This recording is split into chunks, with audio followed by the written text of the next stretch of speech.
वही कह रहे सूजी, मेरे गुरुदेव श्री वेद व्यास जी ने सनत कुमार मुनि का उपदेश पाकर कलयुग के प्राणियों के कल्याण के लिए सनत कुमारस्य मुनि रूप देशात परादरात् व्यासेनोक्तम तु संक्षेपात् कलिजानां हिताय च जन्मांतरे भवेत् पुण्यम महादस्य सुधीमतः तस्य प्रीतिर्भवेत् तत्र महाभाग्यवतो मुनिः। हे मुनि, विशेष रूप से कलयुग के प्राणियों की चित्त शुद्धि के लिए इस शिव पुराण के अतिरिक्त कोई और कथा नहीं। और हम लोगों के चित्त की कितनी अशुद्धि है ये हम बता नहीं सकते।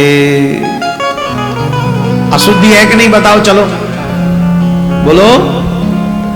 थोड़ी नहीं है, कूट कूट के भरी हुई है। और चित्त की अशुद्धि आपकी है, इस बात का हमें पता कैसे चले? बोले भजन में मन नहीं लगेगा, तीर्थ जाने का मन नहीं करेगा, तीर्थ जाने का मन नहीं करेगा, बड़ों का आदर जीवन में रहेगा ही नहीं, मनमुखी जीवन हम अपने आप जिएंगे, देवी देवताओं के आगे हाथ तक नहीं जोड़ते, कभी जोड़ने भी पड़ जाए तो समझो बहुत बड़ा एहसान कर दिया हमने। ये किसका प्रभाव है? ये पाप का प्रभाव है, ये पाप का प्रभाव है। और चित्त शुद्धि होगी सुंदर भोजन करने से। सुंदर माने शुद्ध भोजन करने से। यहां पर एक और बात लिखी है बहुत अच्छी भोजन के विषय में। कभी भी बिना स्नान किए भोजन नहीं करना चाहिए। जो व्यक्ति बिना स्नान किए भोजन करता है वो मलमूत्र के समान है। किसके समान है? जो बिना स्नान किए भोजन करता है वो मनुष्य मलमूत्र ग्रहण करता है, भोजन नहीं ग्रहण करता। उतना जितना मलमूत्र ग्रहण करने पे पाप लगेगा उतना पाप बिना स्नान किए भोजन करने पर लगेगा। और आजकल तो घरों में बच्चे कितने कितने बजे तक नहाते हैं आपको पता ही है। और मम्मी का लाड़ तो आप सब जानते ही हो।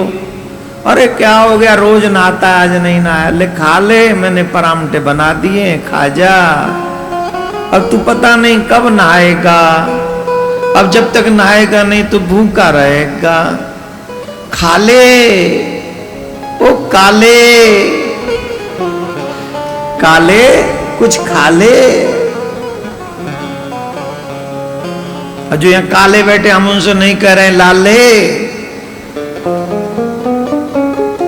पर मां सबसे ज्यादा प्रेम करती है अपने बेटे को। बेटियों को तो फिर भी डांट फटकार, चल ना क्या पहले चल, ये करके आ, ये करके आ, ये करके ना क्या, फिर आके बैठ कर आराम से पहले झाड़ू लगा रसोई में और बर्तन रख, ये करते वो करते, उसके बाद भोजन करना। बेटी को तो 500 काम बता देगी मम्मी, पर बेटा वो लाले वाला जो बड़ा लाड़ है वो बड़ा, वो कैसे भी आ जाए, ले खा ले कुछ खा ले ना। निश्चित अच्छा भोजन कराना चाहिए, पौष्टिक भोजन कराना चाहिए, एक से एक सुंदर भोजन अपने बच्चों को कराना चाहिए। पर दो चीजों का ध्यान रखो, एक तो तुम पवित्रता से भोजन बनाओ और दूसरा तुम्हारा बेटा बिना स्नान किए बिना भोग लगाए भोजन न करे। ये उसके जीवन के लिए मंगलमय होगा। ये उसके, भाई माँ बाप अपने बच्चों का जीवन नहीं संभालेंगे तो कौन संभालेगा बताओ? तुम्हारे झूठे लाड़ प्यार के चक्कर में उसका जन्म खराब करने में लगे हम क्यों? पहले कहो स्नान करो, भजन करो, उसके बाद भोजन करो। और आज जो हमने एक चीज सिखा दी है कि भोजन करने से पहले एक ग्रास पृथ्वी पे रखो और याद करो भैया जिन जिन का भाग है आके स्वीकार कर लो। कुछ गया पर हमने शास्त्र की बात मान ली, इसलिए उस शास्त्र की जिम्मेदारी हो जाएगी वो हमारा कल्याण कराएं। वो शास्त्र की जिम्मेदारी हो गई, क्योंकि हमने शास्त्रों की बात मानी ना, हमने आपकी बात मान ली, अब आप हमारी कल्याण करो तो करेंगे।